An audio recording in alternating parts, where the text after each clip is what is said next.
الحمد لله وكفى والصلاة والسلام على أشرف الأنبياء.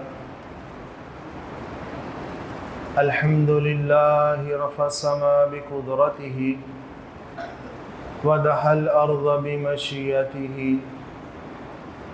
وخلق الخلائق بإرادته ثم استوى على العرش بقوته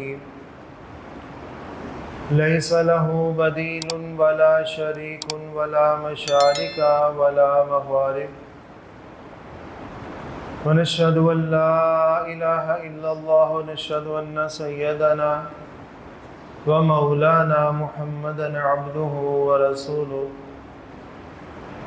أما بعد فأعوذ بالله من الشيطان الرجيم. بسم الله الرحمن الرحيم.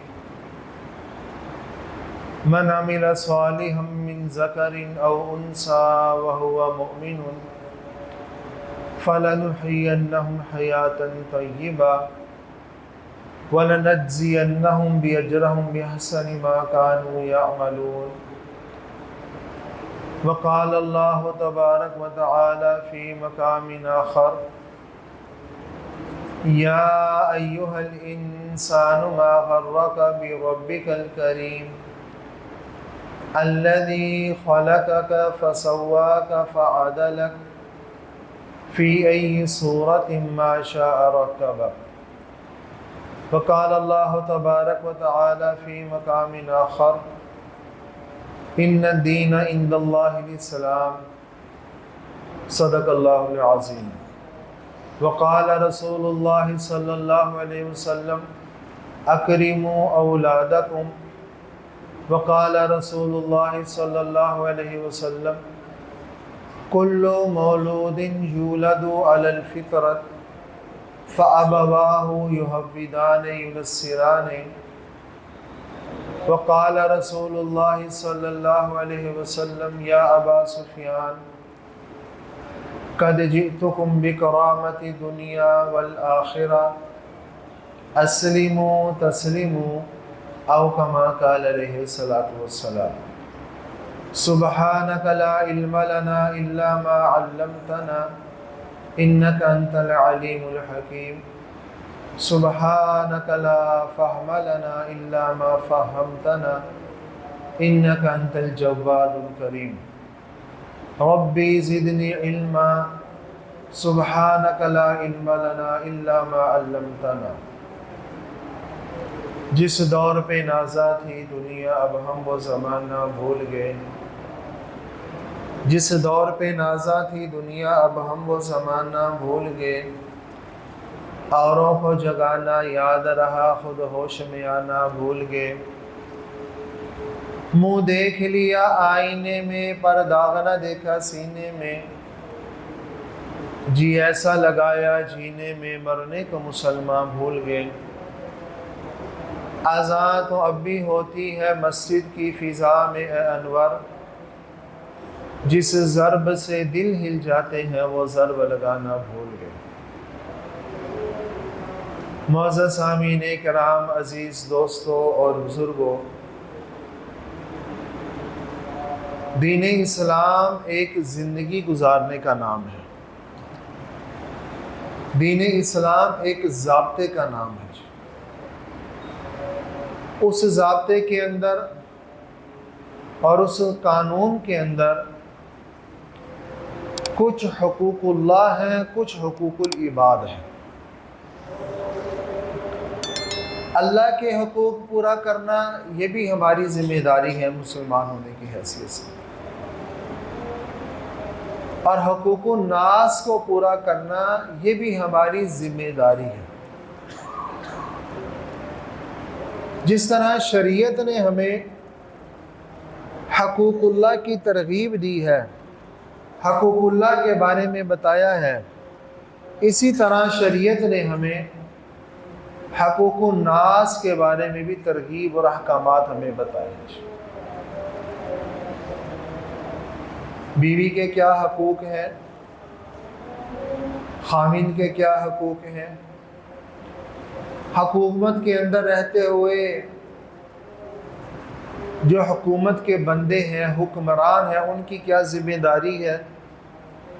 حضرت عمر رضی اللہ تعالیٰ ارشاد فرمایا کرتے تھے اگر دریائے دجلہ کے اوپر ایک کتا بھی اگر پیاس کی وجہ سے مر جائے گا قیامت والے دن مجھ سے پوچھو، اور عوام جو ہے اس کی اپنی ذمہ داری ہے۔ بالکل اسی طرح والدین کے بھی حقوق ہیں۔ حدیث کے اندر کثرت کے ساتھ والدین کے حقوق کے بارے میں قرآن پاک کے اندر اس چیز کا تذکرہ کیا گیا ہے، لیکن والدین کے حقوق کے ساتھ ساتھ اولاد کے بھی حقوق ہیں۔ تو آج کی جمعۃ المبارک کی اس مختصر سی نشست کے اندر ہم انشاءاللہ شریعت نے اولاد کے کیا حقوق ذکر فرمائے ہیں اس میں سے کچھ چیزوں کو ذکر کریں گے۔ حدیث پاک کے اندر آتا ہے حضور اکرم صلی اللہ علیہ وسلم نے ارشاد فرمایا اکرموا اولادکم، اپنی اولاد کا اکرام کیا کرو، ان کو عزت دیا کرو۔ چنانچہ سیرت کی کتابوں کے اندر آتا ہے حضور اکرم صلی اللہ علیہ وسلم کی بیٹی حضرت فاطمہ جو بالکل شادی جب ہوئی تو گھر کے بالکل ساتھ رہتی تھی، لیکن جب بھی حضرت فاطمہ رضی اللہ تعالیٰ عنہ گھر تشریف لایا کرتی تھی آپ علیہ الصلوۃ والسلام کھڑے ہو کر اپنی بیٹی کا عزت اور اس کا استقبال کیا کرتے تھے، اور اپنی چادر مبارک اس کے بیٹھنے کے لیے چادر مبارک بچھا دیا کرتے تھے، اور جب آپ کی بیٹی حضرت فاطمہ واپس جایا کرتی تھی تو ان کو دروازے تک چھوڑ کے آیا کرتے تھے، حالانکہ وہ کوئی دوسرے شہر سے نہیں آتی تھی، کوئی مہینے بعد، کوئی 2 مہینے بعد، کوئی 6 مہینے بعد جس طرح آتی ہو، یہ بات نہیں تھی، بلکہ بالکل متصل دروازہ تھا۔ لیکن آپ علیہ الصلوۃ والسلام نے ہمیں یہ بات سکھائی ہے کہ اولاد کا اکرام کیا ہے، کہ اولاد جب گھر کے اندر آئے تو ہم کیا کریں، ہم اس کو خندہ پیشانی کے ساتھ پیش آئیں، اس کے عمل کے اوپر اس کی حوصلہ افزائی کریں۔ ایک مرتبہ حضرت عمر بن خطاب رضی اللہ تعالیٰ کے پاس ایک صحابی آئے، ایک شخص آئے اور آ کے عرض کرنے لگا کہ میرا جو بیٹا ہے وہ میری عزت نہیں کرتا، میرے ساتھ بڑی بدتمیزی کرتا ہے، اور میرا جو ہے وہ احترام نہیں کرتا۔ حضرت عمر رضی اللہ تعالیٰ عنہ نے ان کے بیٹے کو بلایا اور اس بیٹے سے پوچھا کہ تمہارا باپ یہ شکایت کر رہا ہے کہ میرا بیٹا میری عزت نہیں کرتا، میرا احترام نہیں کرتا، میرے حقوق کی ادائیگی نہیں کرتا۔ تو وہ بچہ کہنے لگا اے امیر المومنین، کیا صرف والدین کے ہی اور اپنے اولاد پر حق ہیں، کیا اولاد کے بھی والدین کے اوپر کچھ حق ہے؟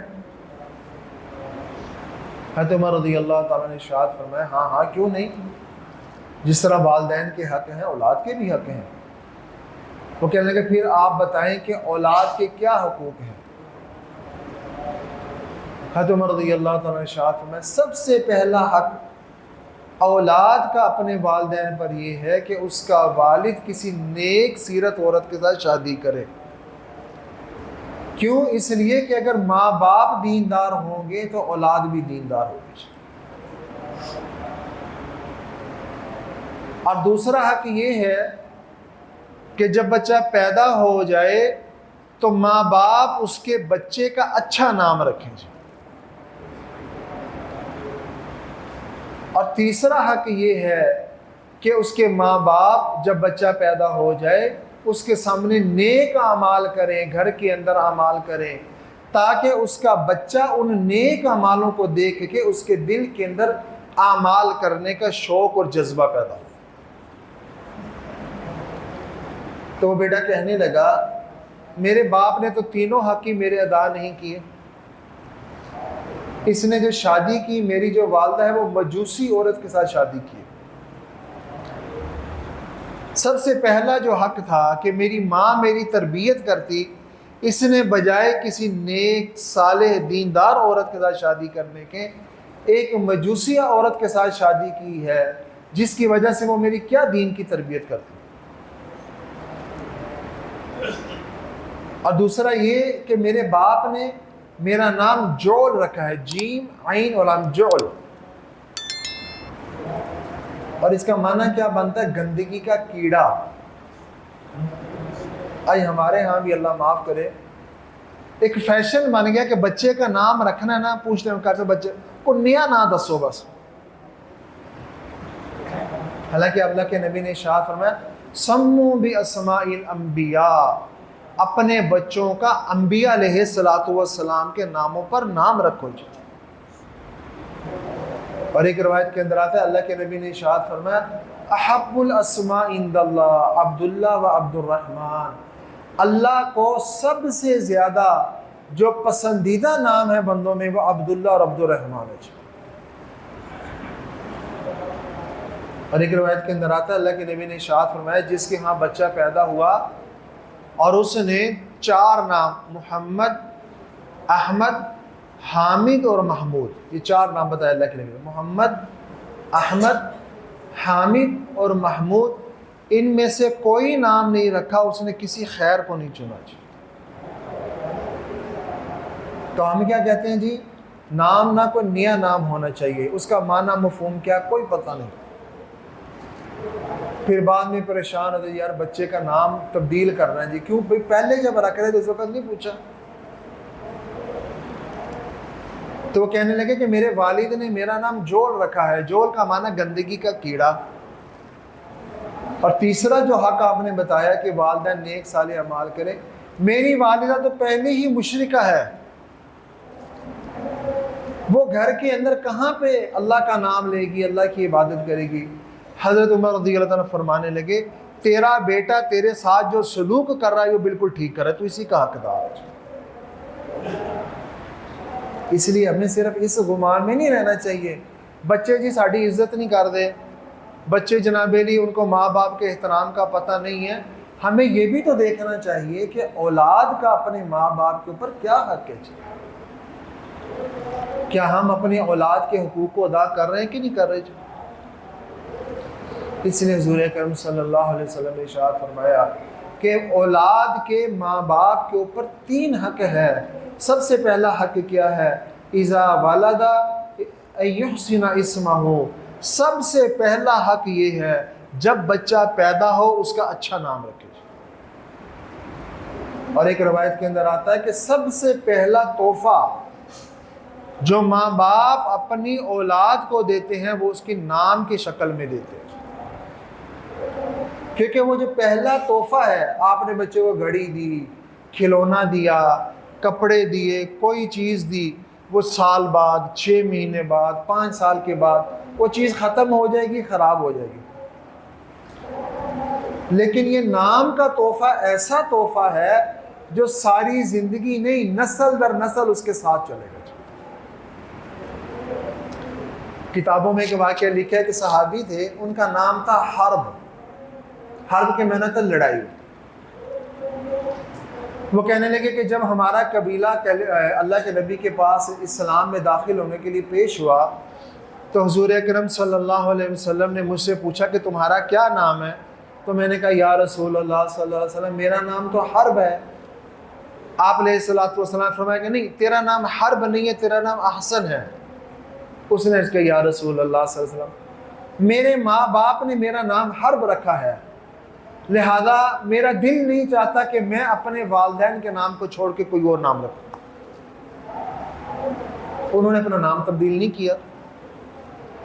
وہ صحابی کہنے لگے اس نام کی یہ تاثیر تھی ہمارے خاندان کے اندر کہ ہر وقت ہمارے خاندان میں لڑائی رہتی تھی، جنگ و قتال رہتا تھا۔ کیوں؟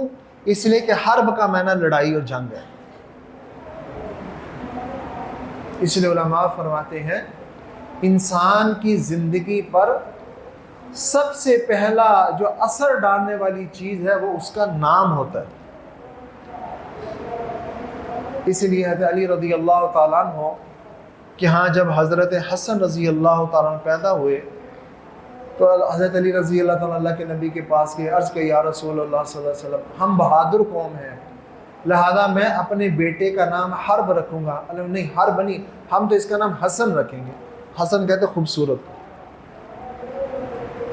پھر جب دوسرا بچہ پیدا ہوا، حضرت علی رضی اللہ عنہ کو کہ بہادر تھے، طاقت تھی، جوش تھا، جوانی تھی، پھر کہا کہ یا رسول اللہ میں تو اپنے بیٹے کا نام حرب رکھوں گا۔ اللہ کے نہیں، ہم تو اپنے بچے کا نام حسنین رکھیں گے۔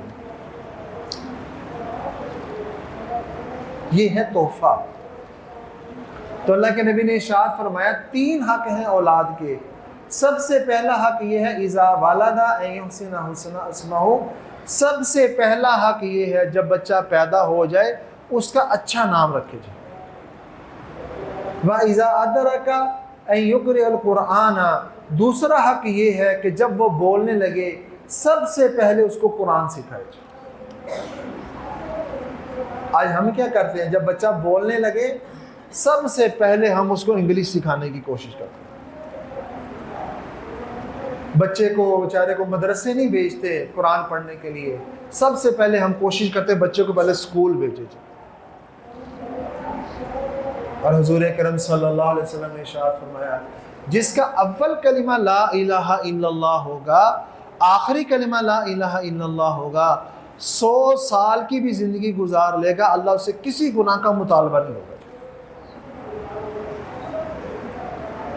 اللہ کے نبی نے کیا فرمایا، جب بچہ بولنے لگے سب سے پہلے اسے کلمہ سکھاؤ۔ اور ہمارے بڑی بوڑھیوں کی عادتیں کیا ہوتی تھی، بچہ بھی گود میں بھی ہوتا تھا تو اس کو لوری میں بھی لا الہ الا اللہ لا الہ الا اللہ یہ بتاتا تھا، سیڑھی کے اوپر لے کے جاتے تھے تو ساتھ پڑھتے اللہ اکبر اللہ اکبر، نیچے جب اس کو اتارتے پڑھتے سبحان اللہ سبحان اللہ۔ بچہ توتلے انداز میں تھوڑا تھوڑا پڑھنا شروع کر دیتا تھا اس کو۔ آج ہم بچے کو کہتے ہیں کہ یہ کیٹو ہے، یہ کیا ہے، یہ تمہاری مما ہے، یہ کیا ہے بیٹا، یہ واٹر ہے، اور بچے کو نہ اردو آتی ہے نہ انگریزی آتی ہے۔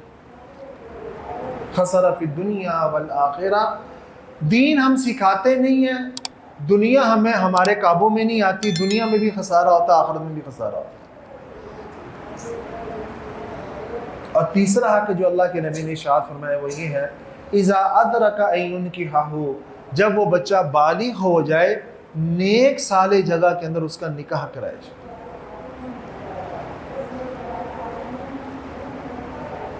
چنانچہ حدیث پاک کے اندر آتا ہے اللہ کے نبی نے ارشاد فرمایا جب بچہ پیدا ہو جائے سب سے پہلا کام کیا کرو، اس کے دائیں کان کے اندر اذان دو، دائیں کان کے اندر اقامت کو، بائیں کان کے اندر اس کی جو ہے اذان کو ہو جائے۔ پھر کیا کرو، کسی نیک صالح آدمی کے ہاتھ سے اس کو گھٹی دو، کسی اللہ والوں سے، کسی نیک آدمی کے ہاتھ سے، گھر کا کوئی بڑا بزرگ ہے، کوئی دیندار آدمی ہے، اس کے ذریعے سے ہم اس کے حلق کے اندر، اسے کہتے ہیں تحنیک کرنا، بچے کے حلق کے اندر کسی چیز کو ہے اس کو داخل کرنا کسی نیک صالح آدمی سے۔ اور پھر اگلا حق کیا بتایا، جب بچہ 7 سال کا ہو جائے 3 کام کرو۔ پہلا، جب بچہ 7 دن کا ہو جائے 3 کام کرو۔ پہلا کام، اس کے بالوں کو حلق کرواؤ، اس کو سر منڈواؤ، اور اس بالوں کے بقدر جو چاندی کی مقدار اس کو صدقہ کرو۔ اللہ نے اولاد دی ہے، اللہ نے نعمت دی ہے، اس نعمت کا حق کیا، اللہ کے راستے میں صدقہ خیرات کرو۔ دوسرا سنت عمل کیا ہے 7ویں دن، کہ بچے کا عقیقہ کرو۔ حدیث پاک کے اندر آتا ہے جس بچے کا یا جس بچی کا عقیقہ کر دیا جاتا ہے اللہ تعالیٰ اس بچے اور بچیوں سے بلاؤں کو دور کر دیتے ہیں۔ آج کیونکہ ہم ویسے ہی متاثر ہیں کفار سے، یہود و نصارہ سے، ہم بڑے فخر کے ساتھ بچے یا بچی کی سالگرہ تو کریں گے، لیکن جب عقیقے کی باری آتی ہے تو نہیں، حالات ہی نہیں ساڑھے جو زندگی میں ایک مرتبہ کرنا ہے، ساری زندگی میں ایک دفعہ کرنا ہے عقیقہ، وہ تو ہم سے نہیں ہو رہا، لیکن ہر سال اس بچے کی سالگرہ کیوں کر رہے ہیں؟ کیونکہ کافر مناتے ہیں، ہمیں بھی ان کی چال میں چلنے کا بڑا شوق ہے۔ اور تیسرا حق فرمایا، تیسرا عمل جو 7ویں دن جو سنت ہے بچے کا، وہ کیا ہے کہ اس بچے کے نام کو تعیین کر دیا جائے۔ سوچا ہم نے جو بھی تھا، ایک نام سوچا ہوتا، احمد سوچا تھا، زہیب سوچا تھا، فاطمہ سوچا تھا، جو بھی نام ہم نے سوچا ہوا ہے،